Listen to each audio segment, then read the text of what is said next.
I was a neurosurgeon recognized as one of the best in the field, but I retired from my practice last year. After losing my parents, I suddenly lost my purpose in practicing medicine. While blankly looking at my parents' honeymoon photos at my family home, I thought, if I go there, something might change. With plenty of time on my hands and having accumulated considerable financial assets during my career as a neurosurgeon, even if nothing changes there, I can still enjoy my hobby of fishing here, providing a good distraction. That's it. I'll go here too. And so, I booked a one-way ticket to Hawaii where my parents spent their honeymoon. While there, I had the pleasure of meeting Emily and her mother, Madison. The two of them run a long-established inn on the island. Thanks to them, I felt my hard heart gradually softening. Someone help. But one day, I heard Emily's scream. When I hurriedly went inside, I found Madison collapsed near the stairs. My name is Alex Thompson. I've had an outstanding memory since I was little, and have been praised as a child prodigy. I don't forget things I've heard once. I also have a photographic memory. I don't remember studying much until high school, and I couldn't understand at all why people around me would pull all-nighters to study before tests. Then I decided to become a doctor for a certain reason. The girl I had a crush on was determined to become a doctor. Her name was Samantha Williams. She was my first love. I was praised for my good grades, but I didn't have friends. But Samantha talked to me normally. I, who had no immunity to girls, fell in love with her just by being talked to. I'm going to medical school, I declared to my parents in the spring of my junior year of high school. The reason was because Samantha had said she wanted to become a doctor. You might be amazed at how simple my motive was, but for me who didn't have anything I particularly wanted to do, aiming for the same thing as the person I liked made the future seem somehow brighter. However, my parents, who had never said anything about my career path until then, opposed it this time.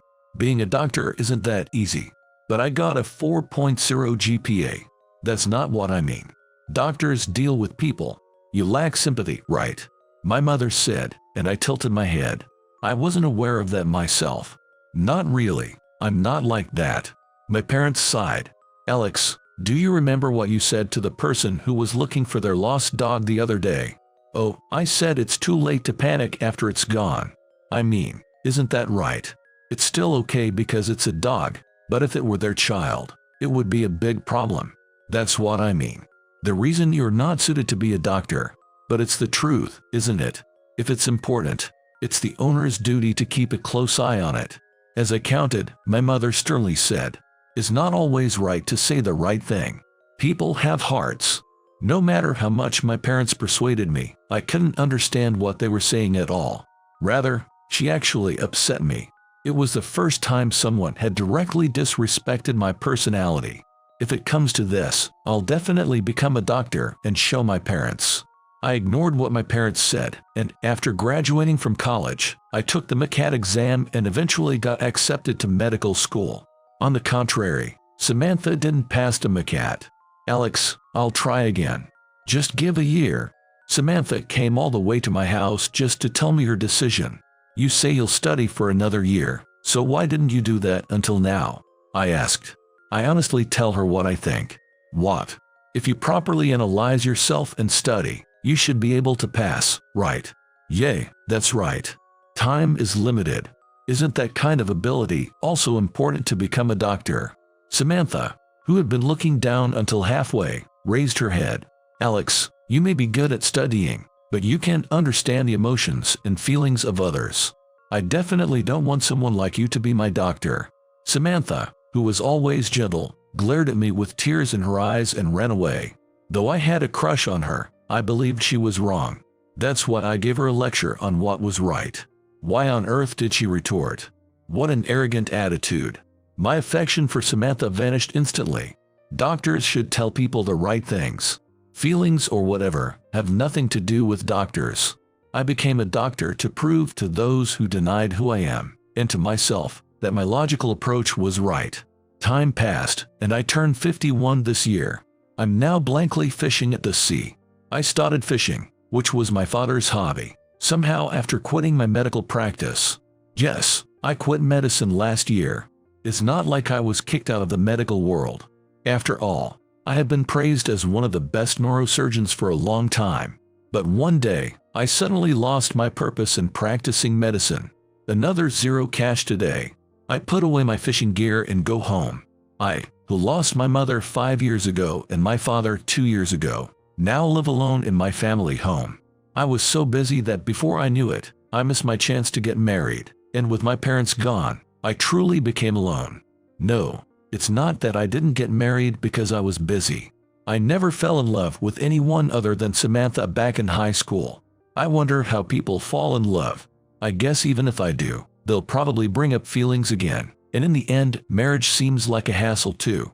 For no reason, I took my parents' album.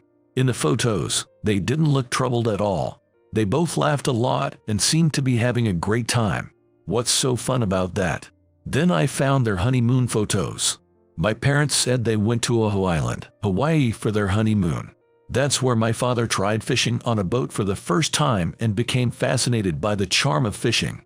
I want to see this beautiful sea together with her. I want to eat delicious food together with her. I want to make her laugh. I hope you'll also meet someone like your mom that and live each day feeling happiness. Those were my father's last words. What are you saying? I didn't understand the meaning of these words at all, but these words stayed in my mind, and eventually I couldn't concentrate on work. The words left by my usually reticent father. I feel pain in my heart because even though I claimed the position of the top neurosurgeon to prove myself right and to show my parents that they were wrong, in the end I didn't succeed in proving myself. In the first place, my parents didn't want me to become a doctor. They wanted me to realize something more important. Realizing that, I lost the meaning of practicing medicine. So I promptly quit my profession. For the first time, I felt the desire to know people's feelings. After blankly looking at my parents' honeymoon photos for a while, I suddenly had an idea. If I go there, something might change. With plenty of time on my hands and having accumulated considerable financial assets during my career as a neurosurgeon, even if nothing changes there, I can still enjoy my hobby of fishing here, providing a good distraction. That's it. I'll go here too. And so, I booked a one-way ticket to Hawaii, where my parents spent their honeymoon. From Honolulu, a local air carrier took me to Molokai Island. Well, I didn't know there was such a beautiful scenery in the States. I gasped at the emerald green sea spreading all around. Maybe because it's not featured much in guidebooks, there were no tourists. I sat down on the beach and spent some time blankly. Where did you come from? I wonder how many hours had passed when I heard a voice from behind. When I turned around, a woman in her 70s was looking at me. New York City, I replied. Are you on a solo trip? Yes. Have you decided where you're staying today? I was startled. I had thought I would just find a hotel after arriving on the island, but I had completely forgotten. No, not yet. We run an inn. Want to come? The building is 60 years old, so it's old, but we clean thoroughly, and my daughter's cooking is delicious too. Lucky that meals are included too. I decided to take advantage of her kindness and stay there that night. The woman introduced herself as Madison Johnson. She said she runs the inn with her daughter Emily. Having said that, Madison is 72 this year. Emily is the one who manages the inn, and Madison said she just does things she enjoys like cooking with vegetables grown in the garden. What's your name? Alex Thompson. That's a cool name like a celebrity's. You should thank your parents. That's the first time anyone has ever said that to me. I am shocked by Madison's words. What's wrong? Madison looks at me, who is like that, with a puzzled look. No, it's nothing. I, who hadn't properly talked with anyone in the past year, had completely forgotten how to converse and could only give short answers to Madison's questions. While that was happening, we arrived at the inn. Emily, we got a guest. He wants to stay the night. A refined, beautiful woman who looked good in an apron came out from inside. This is my daughter and our beautiful hostess, Emily. Oh Mom, really? But thank you. Emily smiled to me, looking embarrassed but happy. I am shocked again by this kind of parent-child relationship where she sincerely thanks her parent for praising her. What's with this mother and daughter? I felt a strange feeling about their relationship. I'm sorry for coming with no booking. Could I stay the night? Sure, no problem. Are you leaving tomorrow? No, I haven't decided yet. Unable to answer Emily's question well, my face suddenly felt hot. Perhaps being considerate of me like that. Both Madison and Emily smiled kindly. You can stay as long as you want. It's the off-season right now. We have vacancies. Next to Madison, Emily also nodded with a kind expression. Thank you very much. I think I'll stay for a while. And so, I ended up staying at Emily's Inn for a while. Both Emily and Madison didn't ask me anything about myself other than my name. They were probably being considerate, and I was very relieved by that. Talking with people who don't know anything about me, about things other than medicine. As someone who had been praised as the best neurosurgeon, I hadn't had an experience like that in over 10 years. Though when it comes to talking, I was an expert at just giving agreeable responses. Hawaiian specialties, history, dialect. They knew so many things I didn't know, and I could honestly think, wow, that's amazing. Perhaps thanks to their kindness and the beauty of nature. As I spent time on the island, I felt like I was becoming more well-rounded myself. On the morning of my 5th day on the island, when I returned to the inn after a walk on the beach, I heard Emily's voice from inside. Someone help. When I hurriedly went inside, Madison was collapsed near the stairs. Next to her, Emily was shaking Madison's body in a panic. Emily noticed me. Alex, please help. My mom passed out. Don't shake Madison. Emily flinched at my shout. Don't move her head. Saying that, I immediately went to Madison's side and checked her condition. Emily, did Madison suddenly collapse? I didn't see the moment she passed out, but I heard a loud thud. When I came here, my mom was lying on the floor unconscious. Did she fall down the stairs? Emily told me in a trembling voice. From Madison's condition, I suspected she had a stroke. Is there a hospital on this island? There is a small clinic, but in emergency cases, we call a medevac helicopter to transport to the main island. My mom will be okay, right? I answered Emily, who timidly asked, clearly, I don't know if she'll be okay. Oh no. Seeing Emily's face that looked like she was about to cry, I caught myself. I'm sorry. More importantly, she needs treatment right away. Please request emergency aeromedical helicopter transport immediately. I gave precise instructions to the panicking Emily, intended to Madison, and the helicopter arrived quickly. When the crew member saw my face, he seemed to recognize me right away. You're Dr. Alex Thompson, right? I nodded slightly. Dr. Alex, you're a doctor. Learning about my identity, Emily was surprised. Dr. Thompson is a very famous neurosurgeon. Doctor, could you please come with us to the main island and assist with the treatment? We'd greatly appreciate it. But I haven't practiced medicine for over a year. My skills have declined quite a bit. I tried to decline, saying that, but Emily clung to me crying. Alex, please save my mom. Save her. Can I save Madison? For the first time, I didn't have confidence in myself. Madison's chances of survival will greatly change depending on me. Thinking that the life of Madison, who is important to Emily, rests on me, my hands trembled. In the past, no matter how difficult the surgery or who was watching the surgery, I never felt anything. But what has happened to me now? I was strongly shaken by the change in myself. Dr. Thompson, please. With the paramedic also pleading me, I came to my senses. I'll do my best.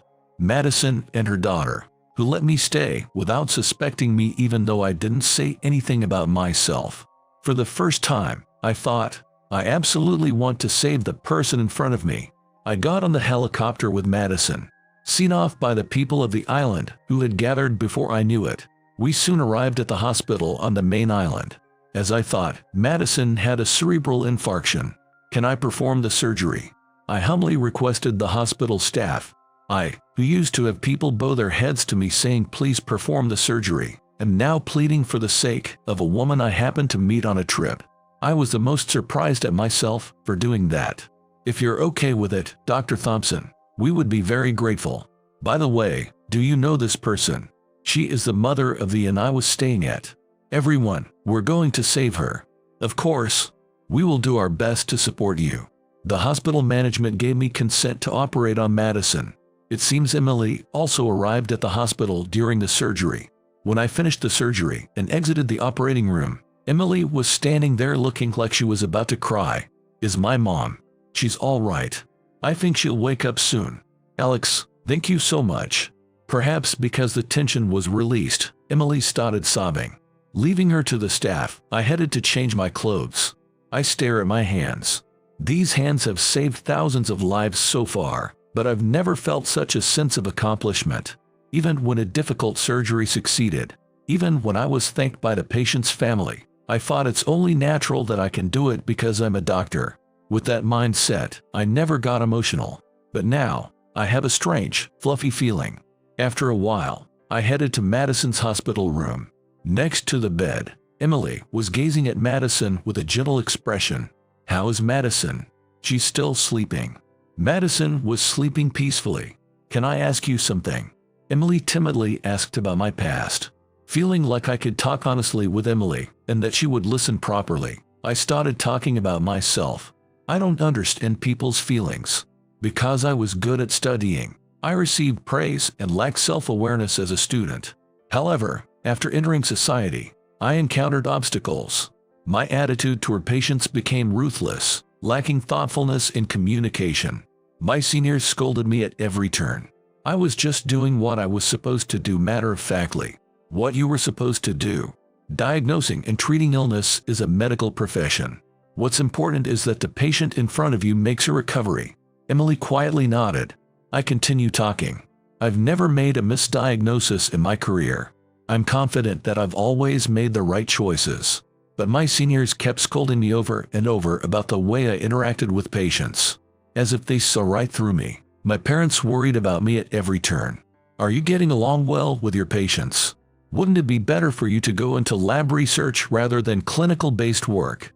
Honestly, there was a part of me that thought it might be easier to just silently do my work in research.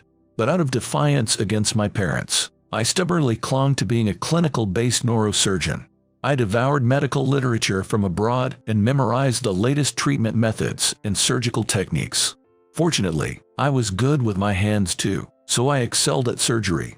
Eventually, armed with my proud memory and dexterity, I obtained the position of the best neurosurgeon that no one could deny. You put in a lot of effort. I never thought I'd be told something like that, and I teared up a little and fell silent at Emily's kind gaze. You worked harder than anyone to become an amazing person. I'm sure your dad and mom were happy about that. I shake my head. My parents never accepted me as a doctor until the very end. They opposed it when I aimed to become a doctor. They opposed it when I had just become one, and they didn't accept it even after I became a famous neurosurgeon. I told Emily my father's last words. In the end, and my father said this: I want to see this beautiful sea together with her. I want to eat delicious food together with her. I want to make her laugh. I hope you'll also meet someone like your mom that and live each day feeling happiness. Thinking Emily would understand everything, I let out what had been bothering me for so long. Any parent wants their child's happiness. Madison's voice rang out. I don't know when she had woken up. She opened her eyes slightly, looked at Emily and me, and smiled. Mom, I'm so glad. I'm so glad you woke up. As tears spilled out, Madison gently held Emily's hand. Emily, Alex, thank you for saving me. I must have heard thank you from patients thousands of times before, but Madison's thank you was different from the others. My heart felt warm and tight. It was the first time I felt this way. You have a nice expression. The way you are now, I'm sure you can understand. Saying that, Madison fiddled with her phone and showed me a photo. What? When is this from? In the photo, my parents were in front of the inn looking close. I knew it. They were your parents, Alex. Seeing my reaction, Madison seemed to gain confirmation. Madison told me about meeting my parents. It was about 6 years ago, I think. They said they had come here on their honeymoon and wanted to visit again. Just the two of them. Madison narrowed her eyes as if reminiscing. Just like now during the off-season, my parents and Madison enjoyed having drinks together at night. The three of them. Your dad and mom, you know, they were really worried about you. They said because you're insensitive to people's feelings, you're also insensitive to your own feelings. What? What does that mean? I fully understand that I don't get people's feelings, but insensitive to my own feelings. Realizing I couldn't comprehend it, Madison kindly explained. They said when you received a present, you weren't happy, and when you couldn't do a back hip circle, you weren't frustrated. The emotional expressions other kids could do, for some reason you lacked them. Come to think of it, that's true. I remember looking at people who cried in frustration or jumped for joy with a jaded eye, wondering what they were doing. Your mom said the reason you became a doctor was just to prove them wrong. There's no way you could feel joy as a doctor like that. That's right. I continued being a doctor to prove my parents wrong. That's why when my parents were gone, I lost the meaning of being a doctor. But you desperately tried to save my mom, didn't you? And just now, when my mom woke up, you had such a kind expression. You're a fine doctor, Alex. Emily looks straight at me and says that. That's right, be confident. You were having such a fun conversation with the island folks, clapping your hands and laughing, trying hard to keep your eyes open and listen to people even when sleepy. It's true, in these 5 days, I felt like my body and mind had somehow become lighter. Thanks to the island people who treated me as an individual despite not knowing me, I had become able to express myself honestly. Your parents guided you here. Seeing you now, I'm sure they're happily watching from above. Hearing Madison's words, I gaze at the sky through the hospital room window. The sky dyed red by the sunset. I remember my mom asking me why the sunset is red a long time ago. Because the sunlight refracts. Then an elementary school boy proudly explained what I had read in a picture book. My mom, who praised me saying that's amazing, had a slightly lonely expression then. The sunset is saying good job today. Another good day awaits tomorrow. I heard Emily's voice from behind. I see, that's what my mom wanted to convey to me then. I turn around to face Emily and Madison. The sunset warmly embraces people's hearts. That's why it's red. Hearing my words, the two of them smiled and nodded. Madison ended up being hospitalized for 3 months. Emily, you have to attend to your ing, and I'll be here for a while, so please let me take care of Madison. Since it would be difficult for Emily to commute from the island to the main island every day, I decided to stay on the main island and visit Madison. Thank you so much. We help each other out in times of need. I was surprised that such words naturally came out of my mouth, but at the same time, I was happy. And 3 months later, Madison was discharged as scheduled. When I returned to the island for the first time in a while, the island folks greeted me with cheers. I have a request for you, Alex. Representing everyone on the island, Emily stands in front of me. Would you stay on this island and become our doctor? What? But there's already one doctor, right? I thought one doctor would be plenty for this population. Yes, but he is already 78 years old. Is that so? He actually wanted to retire a long time ago, but there were no other doctors, so he's been managing to continue even now. If we have you, Dr. Alex, we'll feel at ease. You won't make nearly as much as in New York City, but we got plenty of fresh air and good food here. The island folks I had become close with stare at me. There were people here who needed me as a doctor. Before I knew it, tears were falling from my eyes. Alex, you saved my life. You visited me every day in Emily's place. You're a kind person who understands people's feelings. Be confident. Encouraged by Madison, I made up my mind. If you'll have me, please let me live here together with all of you. The island folks were overjoyed. Let's celebrate right away. To celebrate Madison being discharged and Alex becoming one of us. Everyone looks at me with sparkling smiles. Thank you so much. Thanks to the island people who accepted both the doctor me and the non-doctor me completely, I was able to be truly honest from the bottom of my heart. And so, I ended up becoming a doctor on this island once again.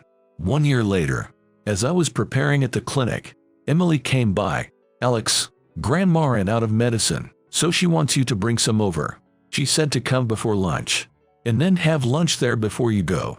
You are popular, Alex. Emily laughs. The people on the island were incredibly kind. I'm not doing difficult surgeries here. What I'm doing is having conversations with people, which I used to be bad at. In the past, I would diagnose by the textbook and explain to patients like a robot. But it's different now. I woke up in the morning and my foot hurt. The bone isn't broken, but what did you do yesterday? Did you hit it somewhere? I take plenty of time to look at the patient's face and empathize with them. and I value the conversation. The island folks are helping me grow as a doctor every day. Then they'll go a little before noon. Imagining the grandma who will greet me with a smile, I naturally smile too. Hey, have a good day. We have 2 groups of guests today, so I gotta get ready quickly. Emily. I stop Emily, who was about to start pedaling her bike. What is it? I gather my courage and tell the puzzled Emily. Today's your birthday, right? Yes. How did you know? I heard from Madison. I get embarrassed and turn my face away from Emily. Emily stops her bike and comes in front of me. Happy birthday. Hey, thank you. I silently take out a small box from my white coat pocket. I don't know if you'll like this, but Emily gently opens the box, and her eyes light up. It's so beautiful. It's the color of the sea. Inside the box is an emerald green jewel necklace. While I was on the main island visiting Madison, I wandered around various shops. That's where this necklace caught my eye. I instantly thought it would suit you, so I bought it, but I couldn't find the right timing to give it to you. I have been holding onto it for over a year without being able to give it. Seeing me like that, Emily smiles kindly. I'm so happy. I feel like it's filled with your feelings for as long as you had it, Alex. Hearing Emily's words, I turn red, but I can't turn back now. I make up my mind and say to Emily, I want to see the beautiful ocean with you, Emily. I want to eat delicious food together. I want to make you laugh.